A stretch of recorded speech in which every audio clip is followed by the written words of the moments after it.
जमाना कदीम की बात है। बगदाद के शहर बसरा से कुछ दूर एक पुरसुकून और छोटी सी बस्ती आबाद थी, जिस बस्ती में 3 डाकू रहते थे। ये तीनों न सिर्फ चोर थे बल्कि पक्के दोस्त भी थे। उनकी दोस्ती ऐसी थी कि दुख सुख में एक दूसरे का हाथ कभी नहीं छोड़ते थे। वो हर मुश्किल घड़ी में एक दूसरे पर भरोसा करते और मुसीबत में एक दूसरे के साथ खड़े रहते। उनमें ऐसा इत्तेफाक था जैसे दिल के 3 टुकड़े जो कभी भी अलग ना हो। उन तीनों की चालाकी ये थी कि वो आम लोगों की तरह ही नजर आते थे। सादा लिबास, नरम बोलचाल और देखने में बड़े नेक और भले इंसान।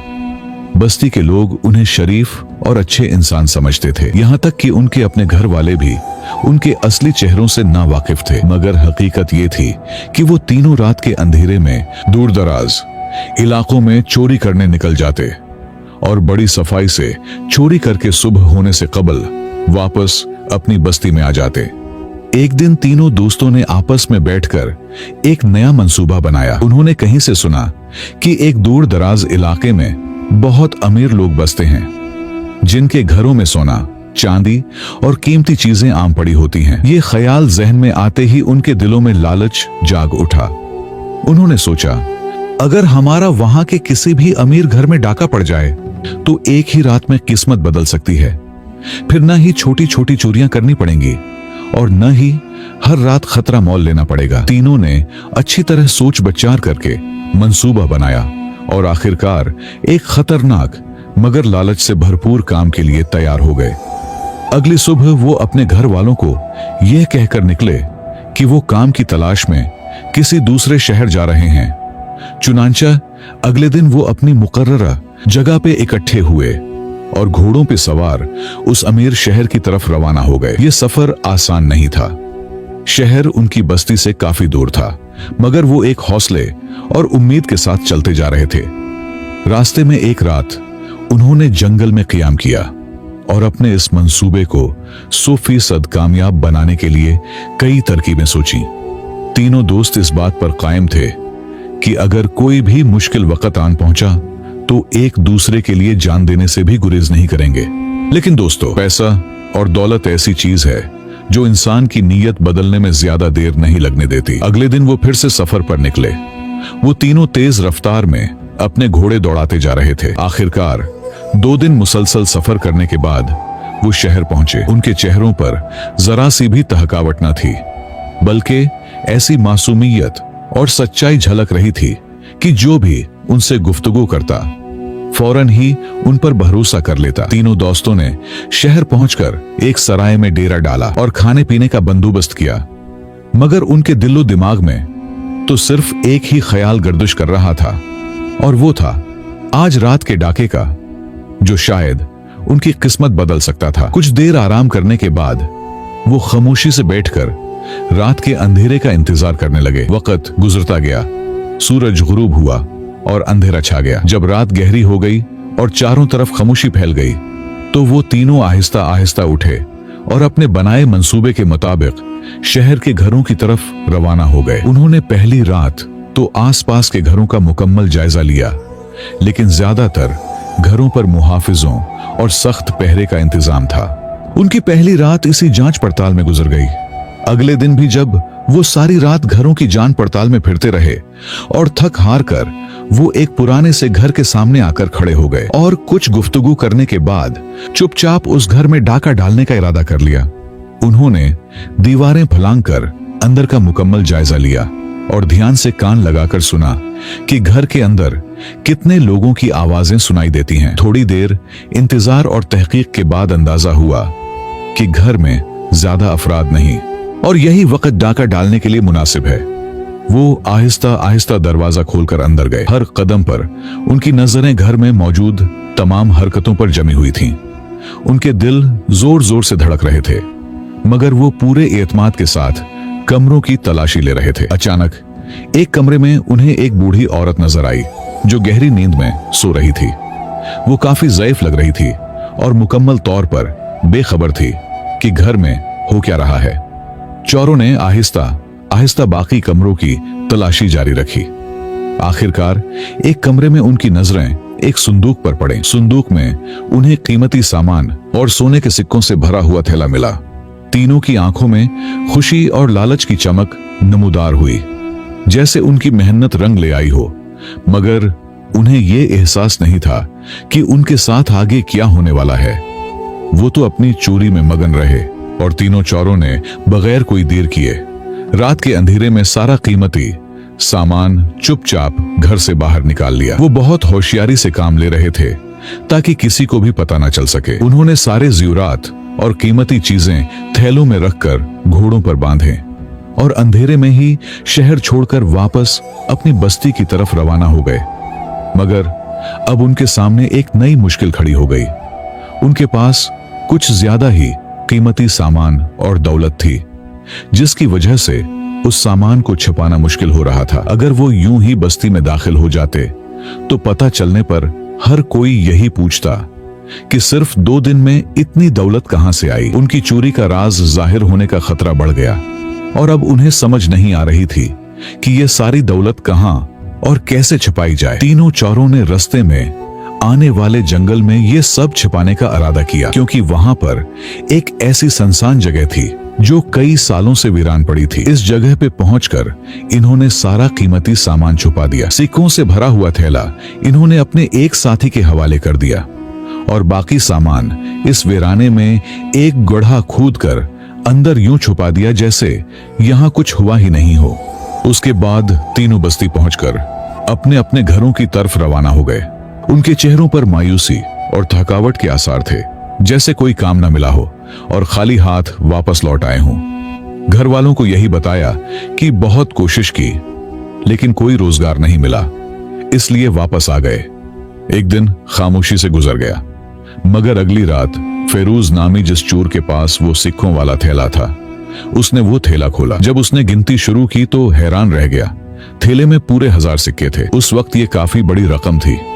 फिरोज का दिल खुशी से भर गया और जब उसने थैले को अच्छी तरह देखा तो थैले के अंदर से एक खत निकला।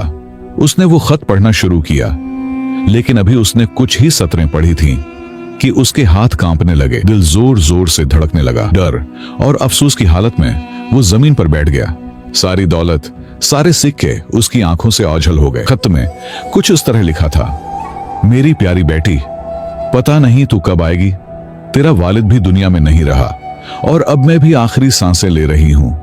मैंने अपनी और तेरे वालिद की सारी जमा पूंजी, पैसा और सामान तेरे लिए इस कमरे में मौजूद इस संदूक के अंदर रख दिया है। जब भी तू आए, ये तेरा जहीज है।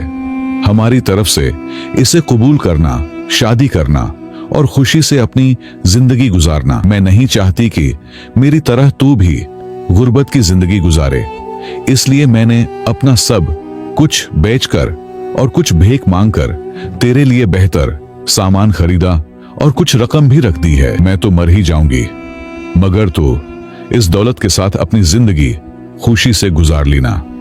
अपना ख्याल रखना, तेरी मां हलीमा। ये खत पढ़कर फिरोज की आंखें पछतावे से भर गईं। अब सिक्कों का वजन उसे बोझ जैसा लगने लगा और उसके दिल में एक अजीब सी तड़प उठने लगी। खत पढ़कर फिरोज की आंखें आंसुओं से भर गईं। उसका दिल कांप गया और वो बेइख्तियार रो पड़ा। वो काफी वक्त तक जमीन पर बैठा रहा, सिक्कों से भरे थैले को घूरता रहा जैसे वो कोई गुनाह का बोझ हो। इसी लम्हे उसे अपनी मां की याद आ गई। उसने सोचा, अगर ये मेरी बहन का जहेज होता और कोई चोर इसे लूट लेता। ये सोच आते ही उसके दिल में पछतावे और शर्म की आग भड़क उठी। उसने किसी तरह रात कट ली और जैसे ही सुबह हुई वो सीधा अपने साथियों के पास पहुंच गया। उसके चेहरे पर परेशानी, शर्म और निदामत साफ नजर आ रही थी। फिरोज ने अपने साथियों को सारी बात बताई, फिर खत जेब से निकालकर उनके सामने पढ़ा। फिर कहने लगा, मैं तो ये सिक्के और सारा सामान वापस ले जाना चाहता हूं।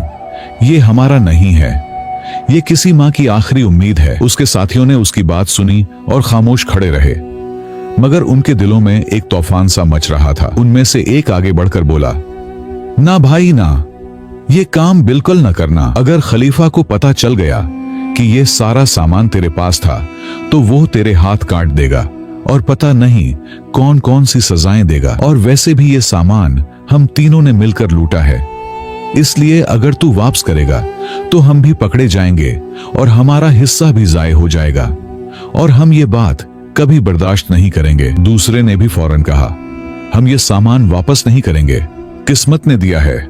अब तू एक खत देखकर इतना कीमती सामान और सिक्कों से भरा थैला वापस कर देगा?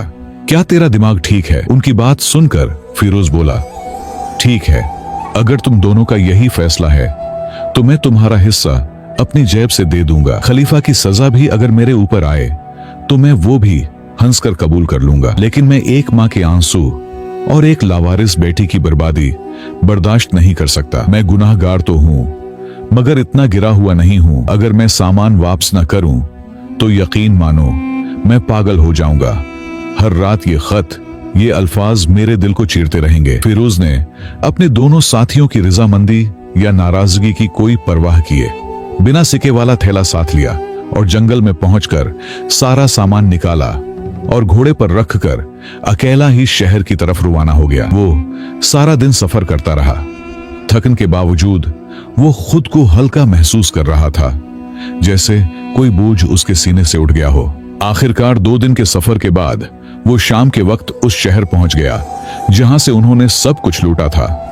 वो गलियों में पुराने घर की तलाश करने लगा। काफी देर पूछगुछ करने के बाद उसे वो घर मिल ही गया और उसे यकीन था कि इस घर में बूढ़ी औरत के अलावा और कोई नहीं होगा, इसलिए वो सीधा अंदर चला गया। लेकिन जैसे ही उसने घर के अंदर कदम रखा, एक कमरे से किसी औरत के रोने की आवाज आई। उसके दिल में डर बैठ गया कि ये क्या मामला है। जब वो आहिस्ता आहिस्ता अंदर गया तो देखा कि वो बूढ़ी औरत अब उस दुनिया में नहीं रही, वो फौत हो चुकी है। कमरे में जो औरत रो रही थी, वो औरत उस बूढ़ी औरत पड़ोसन है जो इस मरने वाली की अकेली देखभाल करने वाली थी। इसीलिए फिरोज ने खामोशी से सारा सामान एक एक करके कमरे में वापस रख दिया, सिक्कों वाला थैला भी। वो बिल्कुल वैसे ही सब कुछ वहां रख रहा था जहां से उसे मिला था। इसी दौरान पास वाली औरत जो रो रही थी, उसे देखकर वो हैरान रह गया। उसने पूछा, भाई साहब, आप कौन हैं और ये क्या कर रहे हैं? फिरोज ने आहिस्ता आहिस्ता जवाब दिया, मैं उनका रिश्तेदार हूं। और औरत ने शक भरी नजरों से देखते हुए कहा, पर पहले तो आपको कभी नहीं देखा। ये बात सुनकर फिरोज कहने लगा, उम्मना जी, अभी ये बातें करने का वक्त नहीं, पहले उन्मा जी का कफन दफन जरूरी है। इसलिए उसने अपनी मर्जी से मोहल्ले के कुछ लोगों को जमा किया, उस बूढ़ी औरत का जनाजा तैयार करवाया, कफन दफन का बंदोबस्त किया और फिर इसी घर में रहने लगा। वो उस बुजुर्ग औरत की बेटी का इंतजार कर रहा था जिसके लिए वो बूढ़ी ये सब कुछ छोड़कर गई थी। ये सच था कि फिरोज एक डाकू था, लेकिन उसका दिल, उसकी फितरत और उसके अंदर बहने वाला खून किसी भले घर की परवरिश की निशानी था, क्योंकि सिर्फ जाहिरी शक्ल से ही इंसान का पता नहीं चलता। इंसान की असल पहचान उसके किरदार और अमल से होती है। जब कोई इंसान ईमानदारी को अपनाता है, रहम, वफादारी और इंसाफ को अपनी जिंदगी का हिस्सा बनाता है, तभी वो वाकई इंसान कहलाने का हकदार बनता है। वरना अगर वो बुराई में मुब्तला रहे, जुल्म और खुद गर्जी में डूबा रहे, तो वो हकीकी इंसान नहीं बन पाता। लेकिन फिरोज एक इंसान कहलाने का हकदार बन गया था। वो चुपचाप इसी घर में जिंदगी गुजारने लगा और अपने ख्यालात में गुम रहा। अब उसका दिल सिर्फ उस लड़की की तलाश में था जिसके लिए ये सारा सामान और अमानत रखी गई थी। फिरोज हर रोज दरवाजे की तरफ देखता, मोहल्ले के लोगों से पूछता, मगर कभी कोई खबर न मिलती।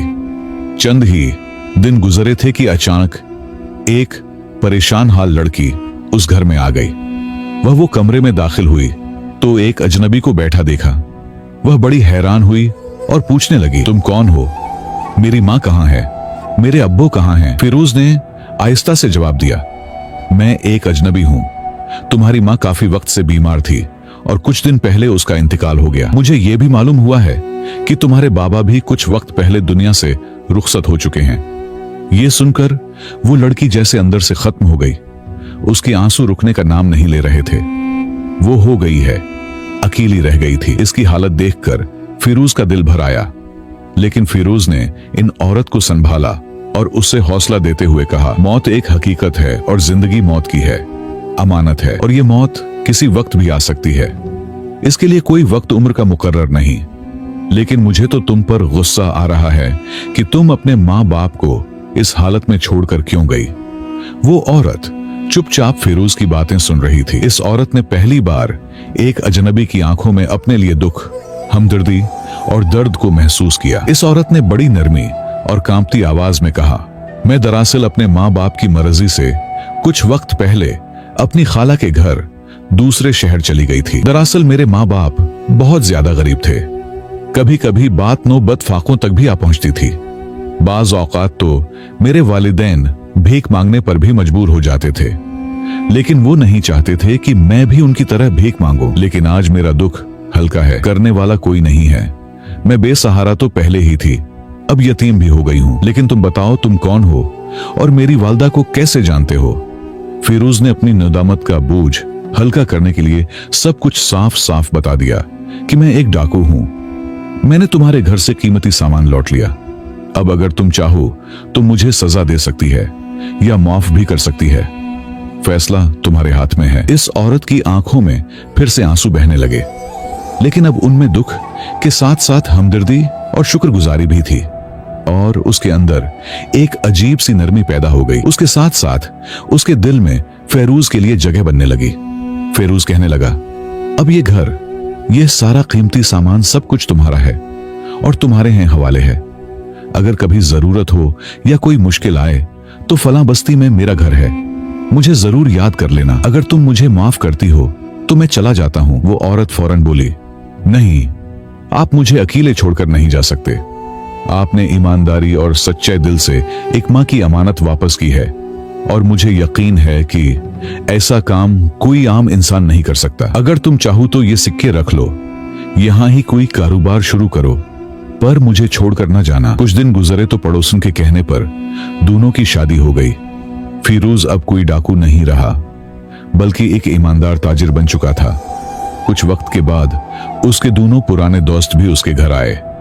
उन्होंने उसकी बदलती हुई जिंदगी देखी, उसकी इज्जत, सुकून और मोहब्बत देखी तो उनके दिल भी पिघल गए। उन्होंने भी अपनी जिंदगी बदलने का फैसला कर लिया। फेरूज ने हिस्सा भी वापस कर दिया और उसके कारोबार में उसके साथ शामिल हो गए। यूं एक डाकू एक कामयाब और अमीर ताजिर बन गया। ईमानदारी की बदौलत फिरोज ने वो सब कुछ हासिल कर लिया जो अक्सर सख्त मेहनत के बावजूद भी नहीं मिल पाता। प्यारे दोस्तों, इस कहानी में हमारे लिए कई अहम सबक छुपे हुए हैं। सबसे पहला और अहम सबक ये है कि इंसान को हर हालत में ईमानदारी को अपनाए रखना चाहिए। अगर कहीं लगे कि हमारा फायदा किसी और की मुसीबत या बेबसी पर मबनी हो तो वहां रुक जाना ही असल गैरत और इंसानियत की पहचान होती है। दूसरा सबक यह है कि ईमानदारी और दूसरों की मदद का बिदला अल्लाह कई गुना बढ़ा कर देता है। जैसे इस डाकू को न सिर्फ दौलत मिली बल्कि एक अच्छा जीवन साथी, अपना घर और इज्जत वाली जिंदगी भी नसीब हुई, साथ ही एक गुनाह भरी जिंदगी से नजात भी मिली। तीसरा और सबसे बड़ा सबक यह है कि अगर हम रब के खौफ से और इंसानियत के नाते किसी के लिए खुशी का बायस बन जाएं, सच्ची तौबा करके अपने गुनाह छोड़ दें, तो अल्लाह दुनिया और आखिरत दोनों में हमारी इज्जत बढ़ाएगा।